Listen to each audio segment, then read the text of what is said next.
They could be sent to jail, but the parents of the Seminole Heights murder suspect are not cooperating with investigators. They're refusing to answer questions about their son, and in spite of a subpoena, their lawyer told us they will not testify against him. This as the victims' families met with the state attorney today to talk about whether suspected killer Trey Donaldson III should get the death penalty.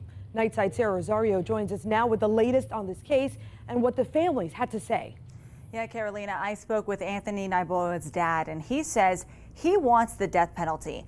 In a meeting with the state attorney today, he says the prosecution assured the victims' families that they would seek the toughest penalty possible. Now, as far as the suspect's parents refusing to testify against their son, Naiboa says Donaldson's parents should be held accountable. Exactly 1 week since Howell Trey Donaldson III was arrested and charged for 4 murders in Seminole Heights, his parents are now in the hot seat. The burning question, should they be forced to testify against him? Their lawyer says no. If you are a parent who is asked to testify against your child, what would you do? And I would like to believe in an America that respects that great family value. State Attorney Andrew Warren disagrees. I can sympathize with the parents of a defendant, especially a defendant who has been arrested for 4 murders. But as you pointed out, the parents do have immunity, just like anyone would who's given an investigative subpoena. So anything they say can't be used against them. At a 10 a.m. hearing Thursday, prosecutors are expected to ask the Donaldsons personal and detailed questions about their son's mental health. Did they know of any guns he owned? And basic questions about his car and clothing. In a 10 News interview last week, they'd only speak of their love for their son. Trey is a good son. With my boy. Yes.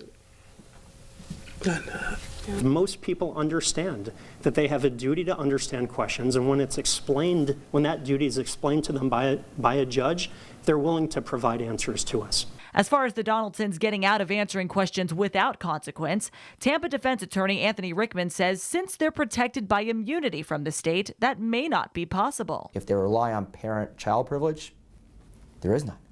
That can't be a reason why. That religious privilege, or any sort of, it's against my religion. Again, that's not a recognized privilege as it stands today. Refusing to testify could put the Donaldsons in contempt of court, a risk their lawyer says they're willing to take. Now, if the Donaldsons are found in contempt of court, they could be held for up to 5 months, 29 days in jail.